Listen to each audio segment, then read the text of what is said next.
Hi guys! Kape po tayo. Good morning. Habang nagkakape tayo, sasagutin natin ang katanungan ni Kabayan. Ang sabi niya, sis, saan mo kinuha yung last 4 digit ng card? Kasi ako ayaw gumana. So, hindi ko matukoy kung ano yung exactly yung hindi gumana, kung saan niya kinuha yung 4 digit. So, ang tinatanong niya is saan ko kinuha yung last 4 digit na number sa pag-activate ng ating physical card. So, ma'am, ganito yun, ma'am.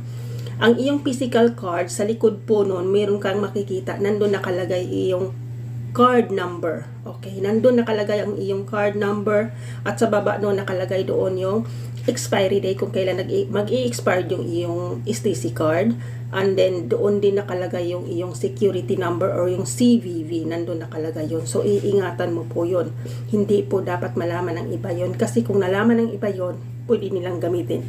So ganun, yung card number na nakalagay doon, bale ilan yun, 4, 8, 12, 16, parang 16 ba yun? Basta whatsoever, pinaka-last na 4 na number doon sa card mo sa likod, yun yung ipapasok mo para gumana. So, yun lang po. Thank you so much. Sana nakatulong.